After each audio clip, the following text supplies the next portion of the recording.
Voilà, c'est pas. À tous les copains. Tu es dans l'imouanga, kofa kaka nyando, misa samnulo. Eh, tia famiala zala kofa agnatin'ny velon-tegna. Tu es dans l'imouanga, kofa kaka nyando, handeha samnulo satria. Tsy maintsy mitady asa lela, Na mafy na mora, tsy maintsy mieritreritra taona. tsy mahagaga zegny fa fomba ampienagna. Hanao koa hiasa amin'olo tsy vita mipetraka. Hofatrago tsy maintsy zahagna, vary tsy maintsy misy.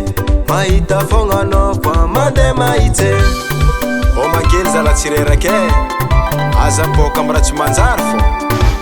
Mila mitady, Manao koa lela, mitady, manao koa mila jola, mitady.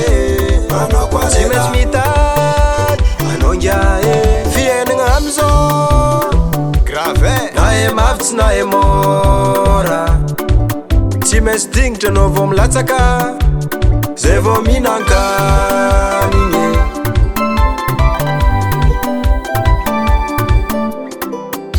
Tsy mahagaga zegny fa fomba ampienagna. Hanao koa hiasa amin'olo tsy vita mipetraka. Hofatrago tsy maintsy zahagna, vary tsy maintsy misy.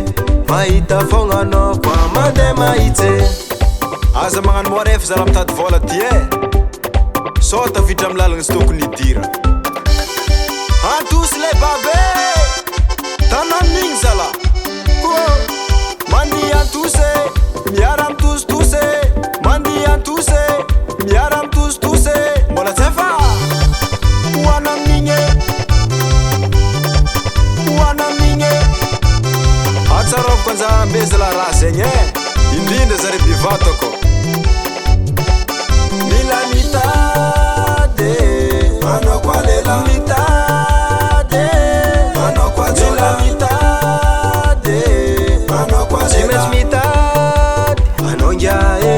Mila mitady, manao koa lela, mitady, manao koa mila jola, mitady. manao koa Tsy maintsy lela. mitady, anao ngiahy.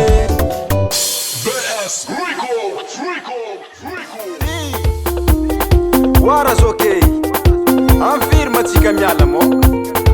Iko no adiny nefa fa mifavoly mandeha sahely fô.